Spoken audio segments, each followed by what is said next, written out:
In this video, we're going to show you one of Pride's portable take-apart power chairs, so stay tuned.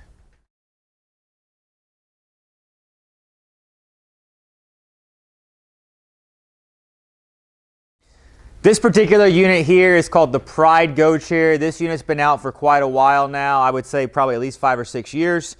This is a 300-pound weight capacity unit that does break apart, and the heaviest piece is 36 pounds. So that is an option if somebody can't afford, let's say maybe the carbon or a higher end chair that folds up all in one piece. This is a little bit more cost effective at that $1,600 price point range. That is going to come apart in pieces, with 36 pounds being the heaviest piece. So stay tuned in this video. We will show you this unit breaking apart here shortly. Now the unit is a rear wheel drive unit. So that means that the motors and all the power is in the very back of the unit. So it is going to turn a little bit different than what you might be used to in a vehicle or in a golf cart. The front end is going to swing around. So if you've had a front wheel drive and then you go to a rear wheel drive, some of it is a little bit of a learning curve of just simply how you would navigate going down your hallways and turning into open spaces. But the Go Chair is a very nice unit. It is very dependable, and it also is portable, which makes this unit really key. Now there are multiple different color options you can get. You can see this one is white. They have about 4 or 5 different color options on these units as well. And then there's 2 different seat sizes. This particular unit here is set up with the 18-inch seat. It's an 18 by 17 inches in depth. But you're also able to get it in the 20-inch wide by the 18 inches in depth. There's no extra charge on the upgrading of the seat. Now the joystick you put on the right-hand side or the left-hand side, and both arms do flip up on this particular unit. Now there is no real adjustability on the back of this unit. They are this like mid-back seat, so there's no high back reclining type seats on this unit. But what makes this unit pretty cool is there is 2 storage compartments under the seat on both sides. You have to actually pick up and then pull out on each side, and the baskets will swing out to the side, so you can put your cell phone or a small purse in here, and it is secured underneath the seat that nobody would see it. Right here in the front of the seat, you do have a swivel handle, so you are able to swivel the seat. So if you want to swivel to get in from the side of the unit, you are able to do that as well. The footplate does flip up for easy access to get in and out of the unit. But what also makes this unit great is your battery pack can come off, and if you need to charge the unit, you can charge it right through the joystick, or you can charge it through the battery pack, which I'll show you here shortly in this video as well, how to get to that part of the unit. On the back of the unit here, you have 2 motors in the back, one on each side, and you have these yellow levers here. These yellow levers is what puts the unit in neutral, which disengages the brakes, or engages the brakes, which actually allows you to drive the unit. So do remember that you always want this in the locked position, which has the D for drive on it. And then if you have it if you pull it down into what says the N for neutral, the unit's in freewheel, and then you're able to push it around. So if you have your power off, you're able to push this unit around pretty easily. If you do have your power on, it is going to create some resistance to the motors. It does come with a seat belt, and on this particular unit, like all power chairs for the most part and scooters, you're going to have a 1-inch by 1-inch rear docking device that you can put any rear accessories. So whether it's a walker holder, cane holder, rear basket, you name it, anything that's the rear accessories would fit right onto here.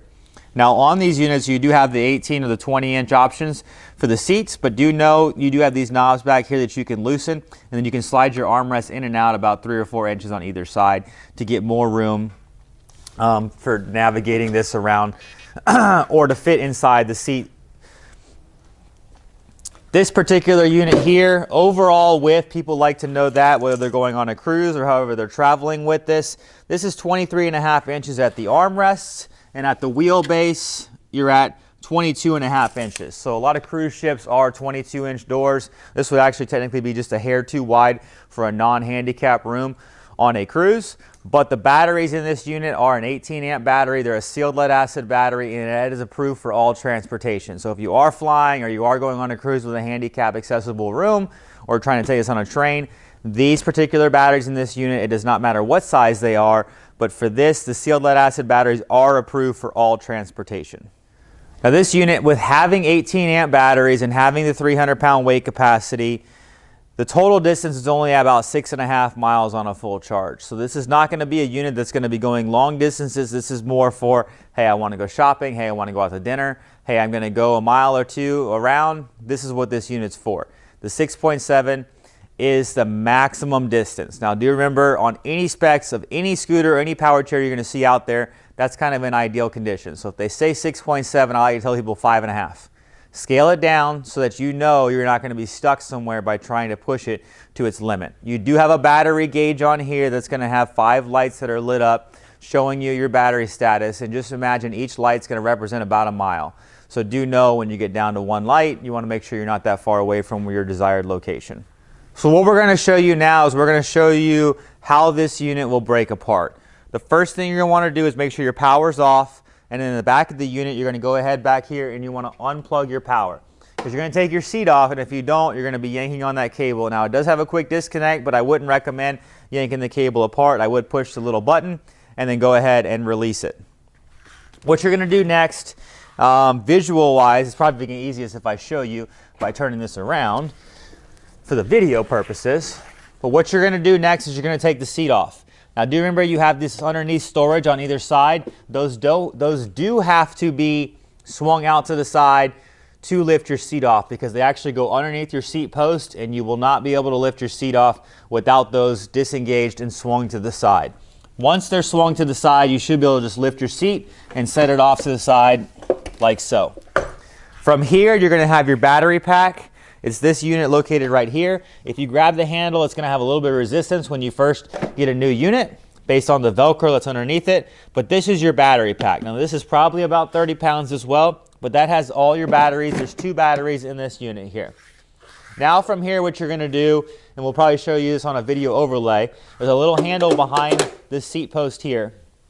If you do lift that up, you can walk the front section away. So these are the pieces that you're going to have, but this is going to be your heaviest piece at 36 pounds. So to put the unit back together, it's pretty straightforward. You're going to do just the opposite of what you did to take it apart. You're going to have these 2 upside down U-shaped brackets over here that are going to slide onto this bar. They are labeled on there, or they have green tape on there, so you kind of know where it goes. Now you don't want to force this unit back together, so it should just snap back together. You shouldn't have to try to step on it or really try to squeeze it together. It should just snap back together. If it's not, you're probably not lined up straight. Then you would take your battery pack, drop it on your unit. What I was telling you earlier about your battery pack is, if you pull this flap up right here, you do have a reset fuse on here, so if you ever got stuck somewhere and you're spinning tires and the unit loses power, I would come check right here and see if this little fuse is popped out, click it in, and see if you regain your power. What that's doing is that's taking away the power on the unit so you don't overheat the unit. Now here you actually have a charging port right here in the front of the battery pack as well, so you can charge this through the battery pack, or you can charge this through the joystick if it's fully assembled. But what makes it nice, some people say, hey, I want to leave all the components in my vehicle, and then I want to just take my battery pack inside, and I'll charge the battery pack and then bring it back to the vehicle when I need to travel next. So now from here, last step is going to be aligning your seat, making sure these are still swung out, those brackets, and then you're going to drop it right on the post. Once you're on, you should be able to take your brackets, snap them back together, and then go ahead back here in the back of the unit, and let's go ahead and plug the power back in. And then go ahead and turn the unit on, and you're ready to go. Now I still have this unit in neutral. The joystick's flashing at me. It's going to throw a certain fault code that's going to be flashing saying, hey, I'm not recognizing the brakes. So do make sure you always have those levers in the drive position with a D with the lock to be able to drive this unit. One thing I forgot to mention earlier in this video, the seat to ground height sits higher on this unit than on most units. It's 22.5 inches from the top of the seat to the ground. There's no way for us to get that lower due to how the storage compartment is and the battery pack underneath it. But that does come in handy for some people because they do need to be sitting a little bit higher off the ground to get in and out of the unit. But if you're a really, really small person, that could be a disadvantage for you. So now I'm going to go ahead and I'm going to drive this outside and show you a little demonstration of turning radius and kind of how I sit in this unit, being 6 foot tall, 220 pounds. So this is the Pride Go Chair. This is the 3.7 mile an hour top end speed, about 6.5 miles of total drive distance. So this is a rear wheel drive unit. So this is about a 25.5 inch turning radius. So you do need about 50 inches of usable space to turn this around. A mid-wheel drive is going to turn in the best turning radius. I think front wheel is probably second best. Rear wheel, it does have the worst turning radius, but since this is such a small compact unit, it will actually turn in a pretty small space. Now earlier I did mention that there are shrouds on this particular unit. Now they do just pop right on and pop right off, where you can see this one's actually a little loose right here. So if you do want to order extra shrouds at a time, you can kind of mix and match and kind of customize this color to seasons, or some ladies like to match it with whatever they're wearing. So that is always an option on this unit as well. Now do remember, I'm 6 foot tall, 220 pounds, and so this is what I kind of sit like on this particular unit. This fits me well, but if you're close to that 300-pound weight range, obviously I would recommend going with the bigger seat, because this is the 18-inch seat and that might be a little bit narrow on you. Now you do have the underneath storage on this unit that we showed you earlier. If this is kind of an inconvenience and it kind of makes it to where it's not easy to open and close these units, they are able to actually remove just like that. You can pop these off, so they are easy to remove, put on, and take off. If you did take them off, it's going to be easier to actually take your seat off, as one less step that you have to think about when you're trying to swing those out to lift your seat off. So this unit will kind of go in grass. It's not really recommended for that since you have small tires on this unit. It will go in like baseball fields or compact ground. But I would primarily think of this unit as something that's going to be made for hardtop surfaces, grocery stores, eating out, things like that. So if you have any questions, this is the Pride Go Chair. Give us a call. Hi, I'm Mark. And my name is Alex. We're co-owners of Marc's Mobility. I started this company in 1995. We sell many products, not just what you see in this video. If you have any questions or concerns, please call us at the number below at 800-677-6293. Thank you, and have a wonderful day.